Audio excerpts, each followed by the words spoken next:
Bonjour tout le monde, bienvenue à Génération Z, l'émission où on s'exprime sur différents sujets à chaque semaine. Et aujourd'hui, un sujet assez intéressant, on parle des stéréotypes avec France. France, ça va bien? Ça va bien, merci. Merci d'être en studio avec nous. Oui, t'es rendu une habituée, puis on aime ça t'avoir avec nous. J'adore ça être avec vous autres. Merci d'être ici. Et nos deux panélistes, Michael et Sadraque, ça va bien? Très bien, et toi? Oui. Ça va bien, merci les gars. Quand on parle de stéréotypes, et France, je dis les gars, mais d'habitude, parce qu'on a comme souvent trois garçons, mais là, on est les deux. Ouais, I'm one of the boys. One of the boys. J'aimerais, quand on dit stéréotype, qu'est-ce qui vous vient à l'idée tout de suite? Racisme. Racisme, OK. Sexisme. OK. C'est à connotation négative. Là, c'est négative. Je suis d'accord avec lui. D'après moi, la première chose qui me vient en tête, c'est de quoi de négatif, c'est de quoi qui est faux puis qui est perpétué après. Toi, France, qu'est-ce qui te vient en tête quand t'entends stéréotype? Stéréotypes négatifs, il y a certains stéréotypes qui sont un peu positifs. Bon, les meilleurs joueurs de basketball sont des Noirs, les meilleurs meilleurs danseurs, les Latinos, les Noirs aussi sont bons au niveau de la danse. Les femmes sont plus émotives, c'est encore un stéréotype, c'est un préjugé de dire que les femmes sont plus émotives que les gars le sont pas. Il y en a autant positif que négatif, mais on le voit, on le perçoit plus négativement. J'aimerais avoir pour chacun d'entre vous vraiment qu'est-ce qui distingue en fait un préjugé positif d'un préjugé négatif. Est-ce que ça part toujours de la même façon d'avoir un préjugé ou un stéréotype? Et ça dépend de la perception que tu as, puis de ce qui est dégagé de ça. Tu sais, de dire, bon, un stéréotype négatif, je sais pas moi, que les Noirs seraient tous, ou les Haïtiens sont avec les taxis ou des choses comme ça. Là, c'est négatif, mais de dire qu'un Noir, c'est bon au basket, bien, tout est dans le comment c'est véhiculé. Absolument. Pour moi, c'est est-ce que vous pensez... Je pense que tu allais dire quelque chose, Michael. Je suis d'accord avec toi. Dans le fond, c'est la vérité. Si de quoi qui est bon, puis qui est dit, que c'est tout le temps dit d'une bonne façon, d'après moi, ça rapporte de quoi de mieux que de positif, dans le fond, que de négatif. Puis c'est toujours... D'après moi, c'est une bonne façon d'amener des choses. Est-ce que vous êtes déjà senti que quelqu'un vous mettait un stéréotype sur votre propre personne? Ben oui, je me rappelle au primaire, en éducation physique, on jouait au basket, puis on me choisissait toujours en premier. Mais je suis pas celui, j'ai pas une grande taille, mais juste à cause que, non, on va prendre le noir Sadraque, oui, viens dans notre équipe, viens. Je sais pas, il y a comme, je pense que Michael Jordan a fait une bonne job au niveau de nous représenter, ou même d'autres joueurs comme LeBron James, mais étant noir, il y a vraiment deux côtés de la médaille. Ce qui est bon, c'est que des fois, ça nous permet d'avoir vraiment une avance sur certaines choses. Par exemple, ça revient encore dans les sports, que tu sois bon, pas dans mon cas là, mais que tu sois un gars de 6 pieds 8, 6 pieds 9, j'exagère un peu là, 7 pieds, c'est presque inhumain, mais bref, le fait d'être noir, c'est pas nécessairement ta couleur de peau qui va t'amener à avoir un poste, un titre dans la NBA, mais juste le fait d'être noir, on dirait que c'est comme ça sécurise. Autant qu'un joueur blanc dans une équipe de la NBA peut être insécurisé. Parce que, mon Dieu, je suis seul blanc. Parce qu'il faut qu'il aille contre le stéréotype. Exactement. C'est vraiment, il y a deux côtés de la médaille, là. Ça reste une étiquette, hein, qu'on appose sur les gens. Et on généralise, on dit, bon, et il y a de très bons blancs qui sont au basket, comme il y a de très bons... Et c'est l'étiquette qu'on met. Et c'est l'étiquette, comment tu la vois, comment tu la perçois, toi, ton étiquette, et qu'est-ce que ça t'amène dans ta vie, de mettre des étiquettes un peu partout. Parce que ça t'empêche des fois de voir quelqu'un Si tu mets une étiquette négative, ça t'empêche peut-être de voir le bon côté de la personne. Absolument. Donc, c'est peut-être d'enlever l'étiquette ou mais c'est ça, c'est les étiquettes. Puis toi, as-tu déjà été victime de préjugés, de stéréotypes? De stéréotypes, très peu. Dis-moi, c'était plus envers les jeux vidéo. Je joue beaucoup aux jeux vidéo, donc Moi, souvent, le monde pensait que j'étais pas si bon au sport que ça, je faisais pas de sport, j'étais tout seul dans mon coin, des choses comme ça. Tandis que je suis souvent en ski, j'ai joué au hockey, j'essaie de sortir le plus possible, je parle à mes amis. Donc, c'est un stéréotype, de différents stéréotypes pour de différents types de personnes, d'après moi, qui est beaucoup propagé. OK. Toi, France, as-tu déjà été victime? Ben, je dis victime. C'est un peu poussé comme mot, là, mais...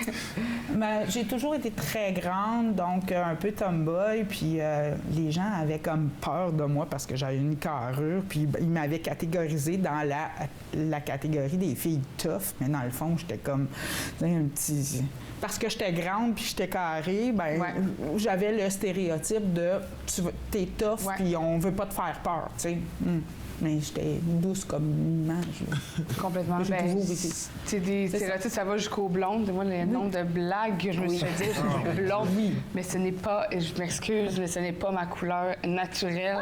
Je ne suis pas une vraie blonde. Mais tu sais, le nombre de blagues et de préjugés, mais à un moment donné, il faut que tu essaies de faire la distinction de qu'est-ce qui doit m'atteindre, qu'est-ce qui ne doit pas vraiment m'atteindre.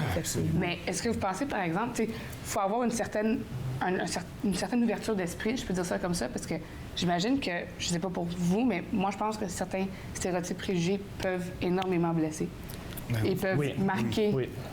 Effectivement, ça peut blesser parce que comme on met une étiquette à quelqu'un, on lui affuble des caractéristiques qui sont... On parle des blondes, tu sais, où la majorité des gens disent les blondes, tu sais, c'est pas super intelligent. C'est ça, exact. Non, c'est pas vrai. Tu sais, c'est pas vrai. On est des êtres humains. On est des êtres humains avec nos caractéristiques. Pourquoi se mettre une étiquette? Cette personne-là, en plus, il faudrait qu'elle travaille plus fort pour briser cette étiquette-là, pour prouver aux personnes que c'est pas vrai, c'est une fausse étiquette. Puis, d'après moi, c'est une perte de temps. Dans le fond, tu pourrais juste aller directement au résultat. Puis... Lorsque tu es stéréotypé, peu importe que ce soit un trait physique, un trait psychologique, un goût quelconque, ce qui peut être néfaste pour une personne, c'est lorsqu'elle croit que son stéréotype a une influence sur qui elle est. Quand tu crois... Comme ça la définit. Oui, exactement. Quand tu te laisses définir par qu'est-ce que les gens de l'extérieur t'ont dit et que tu y crois, c'est là que ça devient néfaste. Parce que c'est une information, c'est un stéréotype, c'est un stéréotype. Faut que tu passes le stéréotype. Si tu passes le stéréotype, d'après moi, c'est là que ça va pas être néfaste. Si tu t'accroches au stéréotype, c'est là que ça peut être néfaste. Mais il faut avoir quand même un certain caractère pour être capable de soit passer par-dessus ou d'assumer complètement ces stéréotypes-là. C'est de se forger un peu le caractère. C'est de se forger un caractère, en fait, de se faire à l'idée que je ne suis pas l'étiquette qu'on m'a mis au... Je suis un être humain à la base, homme, femme, mais je reste un être humain. Là. On va aller voir un petit vidéo, puis on va revenir directement après. Bougez pas.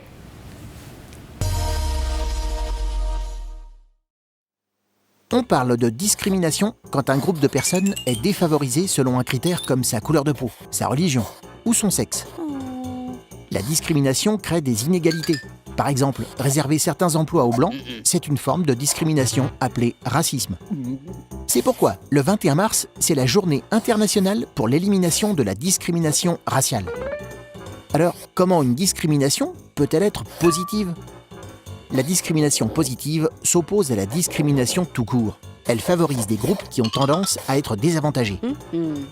Par exemple, en imposant à une entreprise un nombre minimum de travailleurs handicapés. En théorie, la loi dit que les individus sont égaux et qu'ils ne doivent pas être traités différemment. Pourtant, malheureusement, les sociétés se sont construites sur des inégalités et certains préjugés continuent d'exister malgré la loi. La discrimination positive permet, comme un tremplin, de rétablir un équilibre quand on n'a pas les mêmes chances de départ que d'autres. En attendant que le monde soit parfait, la discrimination positive, c'est un moyen d'essayer de rétablir plus de justice.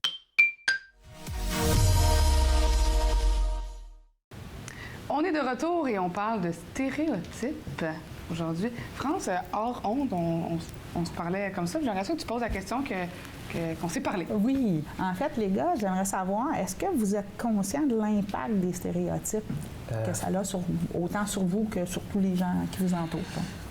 Je dirais non, parce que personnellement, ayant grandi dans un quartier multiculturel, on a appris à se mélanger.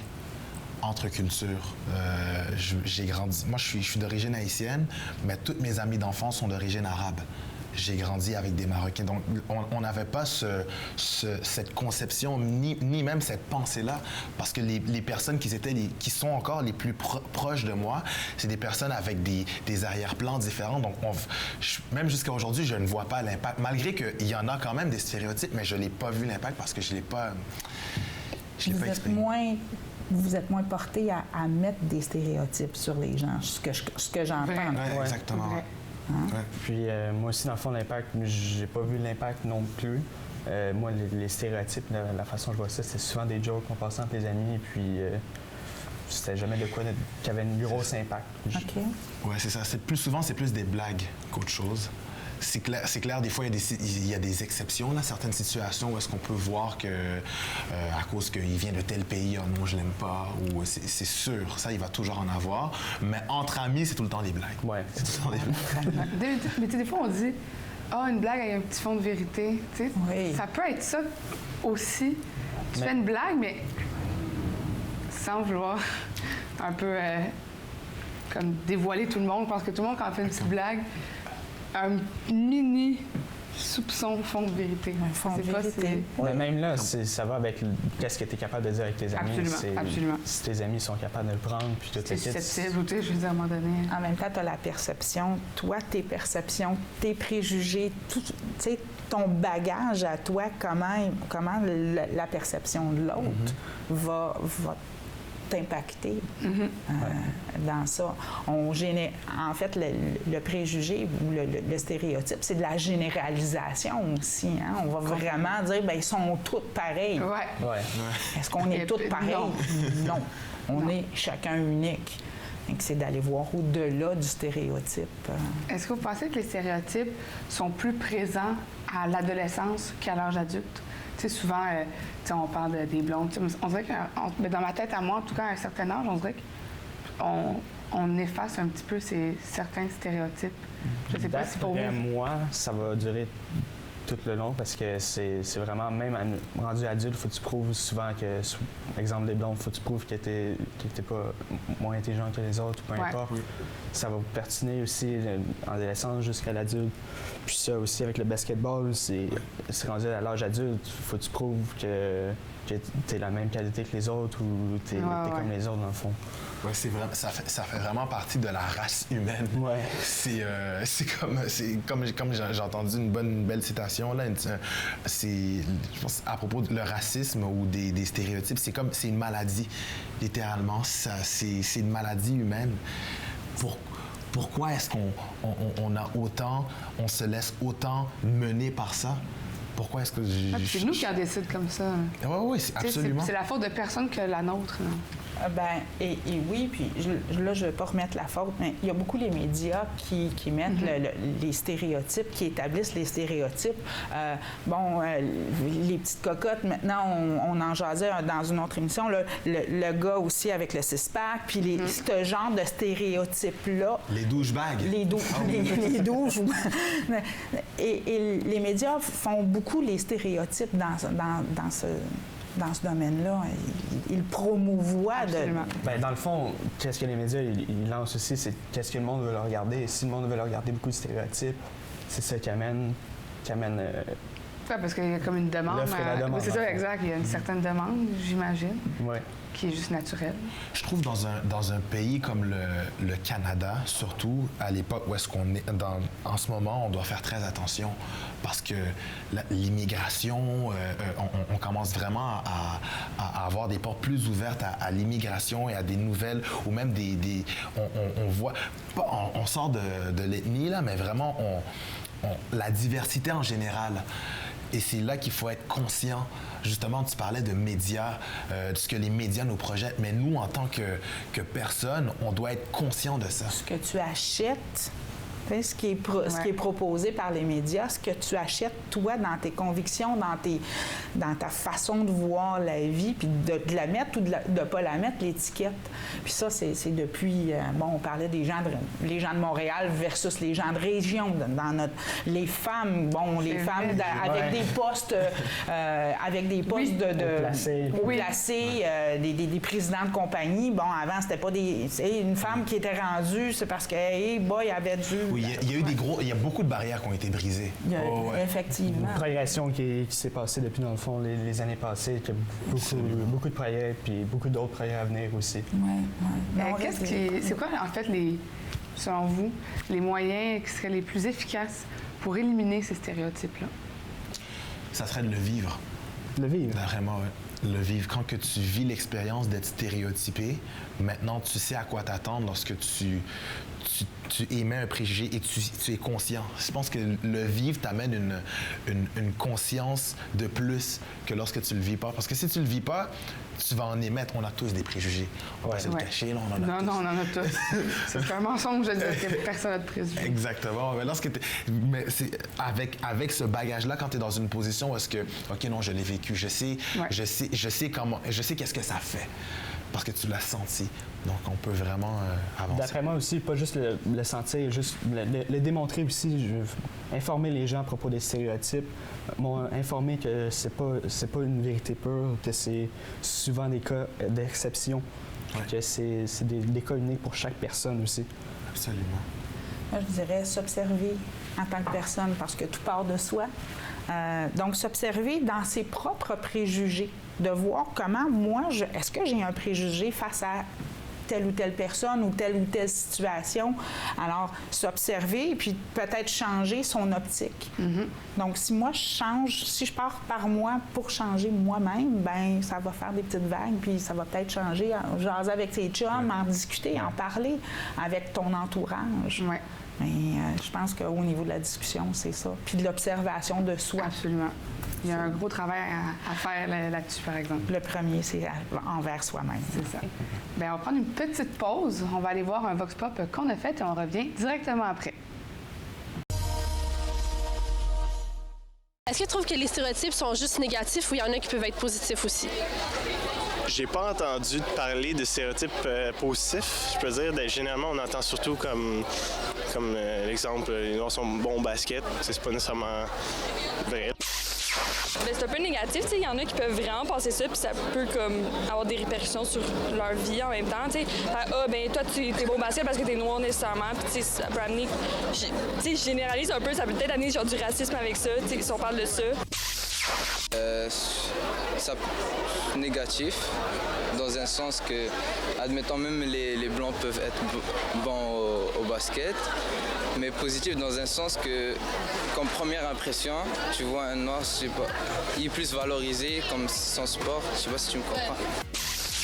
Pas le fait que c'est pas le stéréotype en tant que tel qui peut être négatif, mais surtout l'impact que ça peut avoir sur certaines personnes qui sont pas familiers avec le basket, par exemple. Là. Avant de rentrer dans le vif du sujet des préjugés, j'aimerais juste vous poser une question ouverte comme ça. Est-ce que vous pensez qu'un jour, les préjugés vont cesser? Il n'y aura plus de préjugés? D'après moi, non. D'après moi, c'est de quoi qui est engrainé en nous, qui va tout le temps revenir. Puis même si tu fais tout le possible pour l'éliminer, c'est de quoi qui va persister. Puis, dans le fond, c'est dans l'humain de faire ça. Ouais. Jamais. Parce que tous les êtres humains sont différents. Il y aura toujours des particularités différentes. Il y aura toujours des handicaps. Juste à cause de la différence, mais il y a le positif et le négatif qui va avec. Moi, je pense que si on peut tenter à diminuer les préjugés, parce que de toute façon, on est des êtres d'opinion, donc on porte une opinion sur tout ce qui nous entoure. C'est d'enlever l'étiquette qui est peut-être possible ou d'avoir des plus grandes catégories moins spécifiques comme les noirs, comme les blondes. Donc, je pense que ça peut tenter à diminuer. Éliminer, je pense pas, parce qu'on a tous des opinions. Ouais. Oui, je trouve que dans notre génération, on est plus conscient. on est plus ouvert aussi à on est ouvert. de nouvelles idées. Ouvert est le mot exactement. Puis on a eu des leaders qui nous ont qui ont fait le travail avant nous. Ils ont fait le travail avant nous, exactement. Ils nous ont préparé à recevoir dans le fond les opinions des autres et ils nous ont informés à comment accepter les opinions dans le fond. Exactement. Et se battre aussi pour éliminer certaines de ces opinions qui sont peu agréables. J'étais allée sur un site internet puis je trouvais ça bon parce que ils ont comme décrit un peu si c'était vrai en général les stéréotypes. Je vais vous lire un petit extrait. Ça dit: les stéréotypes sont généralement vrais et c'est pour cette raison qu'ils ont de l'impact. Pour les communicants, ils sont un levier extraordinaire. Un amorçage suffit à mettre la cible dans un état connu avec un comportement prévisible, à la condition de ne pas se planter. Et le problème général, toute généralité qui est vraie sur le grand nombre ne l'est souvent pas au niveau individuel. Ce que j'ai trouvé vrai, en fait, parce que, oui, certains préjugés sont un peu vrais, dans la mesure où on s'identifie un peu à ces préjugés-là, fait que ça fait en sorte qu'on devient un peu, tu sais, dire que, je sais pas, les femmes conduisent mal au volant, bien, du moment que tu fais une petite erreur, t'es comme, ah, merde, c'est vrai, tu sais, genre, j'ai comme pas pu prouver que je conduisais bien, tu sais. On dirait qu'on se rattache un peu à ça. Mais je trouve que c'est faux, cette citation. Ouais, je suis pas d'accord. Je suis pas d'accord parce que c'est... Et encore là, ça revient à ce que je disais précédemment. Du moment que tu y crois en ce stéréotype, ben, ça va t'affecter, mais le fait que c'est un stéréotype, il est là, le stéréotype. Le stéréotype est là, mais ta décision d'y croire ou de pas y croire, ben, c'est une vérité pour toi. Ouais. Je peux décider de dire, exemple, je me mets dans la peau d'un Italien et il y a un stéréotype comme ça. Là, bon, il y a beaucoup d'Italiens qui sont dans la mafia, mais tu refuses d'y croire. Ouais. Non? Tu dis non, écoute, moi j'ai grandi dans c'est pas vrai. C'est pas vrai, oui. Exactement. Puis tu peux faire avocat, tu peux faire. Il suffit qu'il y en ait un, que là tout le monde pense que sont tous. Mais il faut refuser d'y croire. Même là, même si toi personnellement tu y crois pas, la seconde que quelqu'un d'autre y croit, c'est là que le stéréotype va persister. Complètement. Ton exemple de l'Italien, peut-être que tu vas partir de ta propre compagnie de construction. Puis là, ça va revenir que, c'est un Italien, il travaille dans la construction, il est dans la mafia. Ouais, mais donc, tu vas avoir un stéréotype appliqué sur toi. Ouais. Même si toi, personnellement, tu y crois pas. Mais il y a comme... En même temps, c'est l'impact. C'est l'impact de ce que ça donne. Qu'est-ce que ça fait de te mettre toi ou de mettre sur la personne qui a le stéréotype, de mettre la fameuse étiquette? De dire, bon, ben l'Italien qui est dans la mafia, qui est dans la construction, est-ce que je vais m'empêcher d'aller chercher un bon contracteur parce qu'il est dans la mafia et c'est là où c'est quoi l'impact du stéréotype? Absolument. Si c'est un impact négatif, ben ce serait aurait avantage à changer notre stéréotype. S'il est négatif. Puis là, tantôt, on disait que ce serait mentir de dire que nous n'avons aucun préjugé. Absolument. On a tous des préjugés. J'aimerais vraiment savoir, je veux pas qu'on y aille trop dans le méchant non plus. Là. Des fois, on peut avoir des préjugés, ce serait le fun de les garder pour soi, mais des préjugés qu'on a dans la vie de tous les jours sur certaines personnes, ça peut être dans ses amis, mais peu importe, on a tous des préjugés. Pour vous, c'est lesquels? J'en ai un, mais ça c'est vrai, OK? Les Latinos sont tous des romantiques. Ils sont tous, et des vrais romantiques, là. Ils savent là, comment te parler, comment te charmer, comment te faire tomber en amour. Écoute, mais ça c'est vrai, c'est tellement vrai. En musique, là, c'est tellement vrai. La bachata. Écoute, ça c'est vraiment, là, c'est dans leur sang, là. Ça c'est totalement à eux, Toi, Mickaël? Moi, dans le fond, c'est les Latinos encore, qui, par exemple, sont de plus petite taille, que c'est beaucoup de les comparer à les autres races, peu importe, qui sont plus petits en taille, puis peut-être que c'est pour ça que c'est des plus grands romantiques. Mais j'ai jamais entendu ça. Non! J'avais un ami qui était mexicain, puis c'était tout le temps le plus petit de la gang. À chaque fois, c'était tout le temps le plus petit. Dans le fond, lui, il rentrait pas dans l'équipe de basket. Non, lui, il était loin de l'équipe de basket. Toi, France? En fait, il fut un temps où on pensait que les comptables portaient des bas bruns et qui étaient plates. J'ai démenti ce préjugé-là. Quelqu'un qui a des comptables fun. Ma comptable, elle est adorable. Elle a des tatous, elle est belle, elle est surtout compétente. Oui. Elle est pas plate du tout, mais Est-ce qu'elle a des bas bruns, par exemple? Elle n'a pas de bas Bon, ben, bruns, OK. mais c'était ça. C'était un des gros stéréotypes qu'il y avait quand j'étais un peu plus jeune. Ben, moi, je dirais que c'est mes stéréotypes. J'ai... ça va l'air vraiment banal, mais tous les Noirs chantent bien. Pour moi, tous les Noirs chantent bien. Je regarde les X Factor, puis il y a un Noir qui arrive, puis c'est sûr qu'il va bien chanter. Puis ses voix, je comprends pas, je suis comme... C'est sûr qu'il va bien chanter. Ça, c'est mon stéréotype. Stéréotype un peu plus méchant, ben pas trop méchant, mais les joueurs de hockey, c'est tous des bips.